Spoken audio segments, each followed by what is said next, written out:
Hello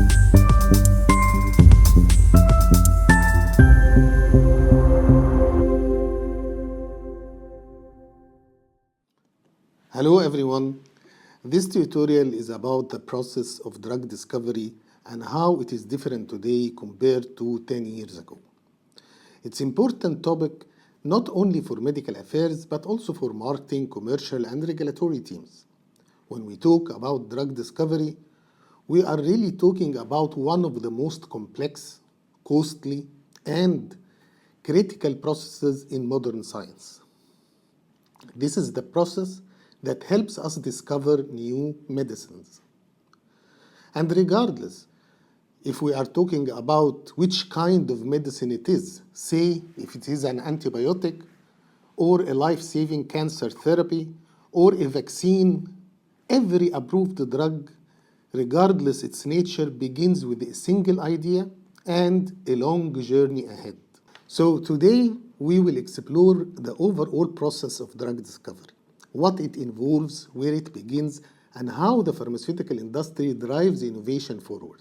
We will also look at how potential treatments are being identified, tested, and developed, and how professionals across research, clinical development, and medical affairs all contribute to bring a molecule from the lab bench to the patient's bedside.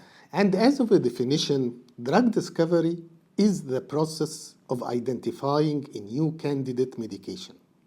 And unlike what some of us may think that it is more like mixing chemicals in the lab, the fact it is much more than that. It's about understanding the disease biology, targeting specific mechanisms, and then engineering safe and effective molecules that can truly change a disease course. So everything starts with a deep understanding of the disease, its causes, its pathways, and the unmet medical and patient needs. There are 5 main stages of drug discovery. Stage 1 is the target identification and validation. In this stage, scientists search for biological targets, which are generally proteins or genes that already play a key role in the disease process. Once these targets are identified, these targets must be validated to prove that they can be safely and effectively modulated. In the past, this stage was mostly a trial and error process. Researchers used it to observe the disease symptoms, test the chemical compounds, and then try to understand which molecules they affected. It was slow and based on observation rather than precision. But today it's completely different, and thanks to the advances in genomics, proteomics, bioinformatics, and artificial intelligence, now scientists can identify targets in a much more strategic way. They start by mapping the entire genetic and molecular landscape of the disease using data from patient samples and computer modeling. This means researchers can now pinpoint specific mutations, signaling pathways, or protein interactions that drive a disease, and design therapies then that can act on those precise mechanisms. In short, before, discovery was chemistry-driven, like find a compound that works. Now, discovery is more a biology-driven process. Find the cause and then design a compound to fix it. Stage 2 is called the hit discovery and lead optimization. And this stage, the hit discovery, is the early stage in drug discovery process where scientists look for chemical compounds that show some ability to interact with a specific biological target, such as a protein, enzyme, or a receptor that is known already to play a role in the disease. So the goal here is not to find a perfect drug yet, but to find something that works at all, even in a very basic way. Here, scientists test huge libraries of molecules, often hundreds of thousands, sometimes millions, using advanced technology-powered screening techniques and automated experiments that can measure whether a compound binds to the target or can it change its activity. And when a compound produces a measurable effect on the target, for example, if it blocks an enzyme or activates a receptor, it is considered a hit. So the term hit comes from the idea of hitting the target. So the hits are the compounds that show promise to become leads and will then be refined to improve potency, safety, and bioavailability. Stage 3 is the preclinical testing. And here, those promising compounds, now we know that they are called the hits, are tested in lab models and animals to assess safety, toxicity, and efficacy. This is also when scientists begin developing a formulation and planning how the drug might be manufactured. Stage 4 is the clinical trials phase, and we will discuss this in details in the next episode. However, for now we can say that once a compound passes the preclinical testing, it moves into human trials, phase 1, 2, and 3, where safety, dosing, therapeutic benefits are carefully studied. Stage 5 is the regulatory review and approval. Data from stage 4 or from clinical trials are submitted to agencies like the FDA, EMA. If approved, the medicine can finally reach the market and the patients. But that's not the end. There is some sort of another type of trials called the post-marketing surveillance, which is called phase 4 clinical trials. And this studies, they monitor the safety and performance in the real world. So after knowing the 5 stages of drug discovery, one question: who is responsible for the drug discovery process? Pharmaceutical industry and biotechnology companies in general are the main drivers of drug discovery. This organization fund the research, build the infrastructure, and coordinate every step from the lab science to the market launch. On the other hand, a significant portion of the foundational research, which is the basic science and target discovery, also comes from academia, governmental entities, and non-profit sources. That is to say that the pharmaceutical industry takes the greater risk and cost in the later stages, which are clinical trials, regulatory approvals, manufacturing, marketing, and patient access. The role of the pharmaceutical industry is very important to know its scope. So they are not just funding sources, they are innovative engines. They assemble teams of scientists, clinicians, regulatory teams and experts, medical affairs and market access, many professionals all working together to guide a drug from molecule to market and to the patients who need it.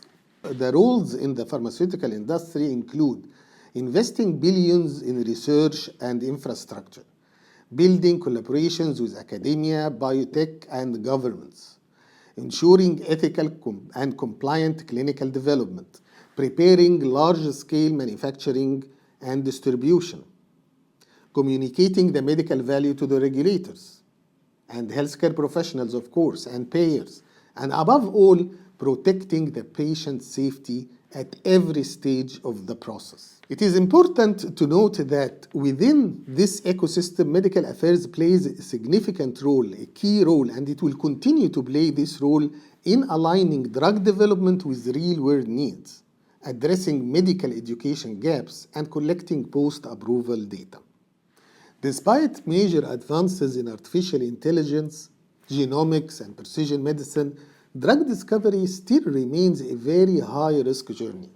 One of the things I can remember I learned early when I studied drug discovery is that it is called long and tortuous process. Why?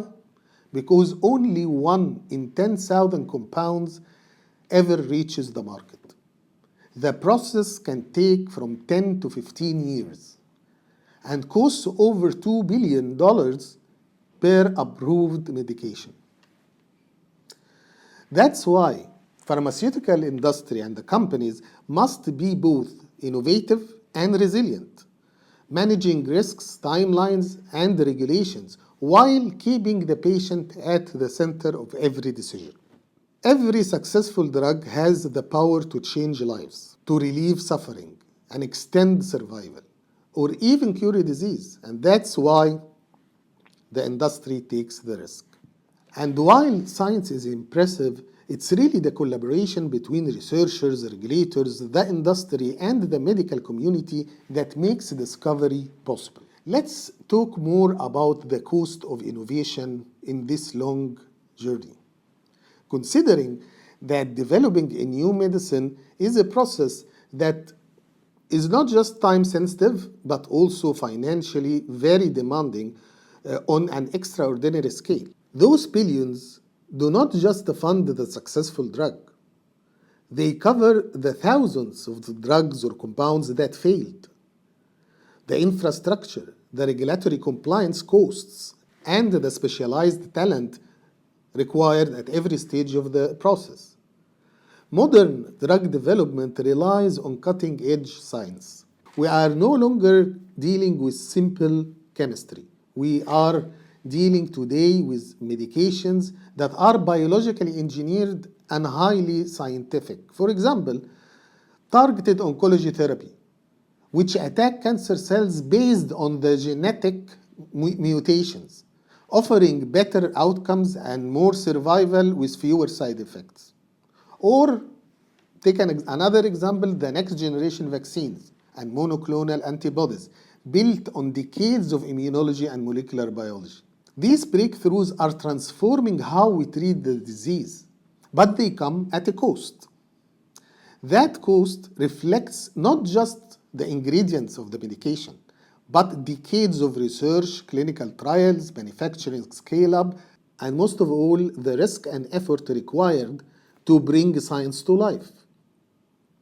And when a new drug finally reaches the market, its price represents not only the value to patient, but also the magnitude of the human and scientific investment behind it. And let me now share with you some thoughts about the cost of innovation and access, because talking about the cost of bringing a new medication to the world cannot be separated from the cost patients and governments pay for that innovation.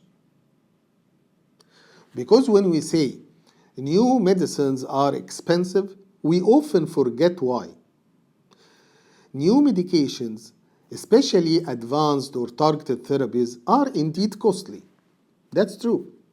But if we only focus on cutting the prices of these medications, we risk cutting into the very foundation of innovation itself. The solution is not to stop innovation.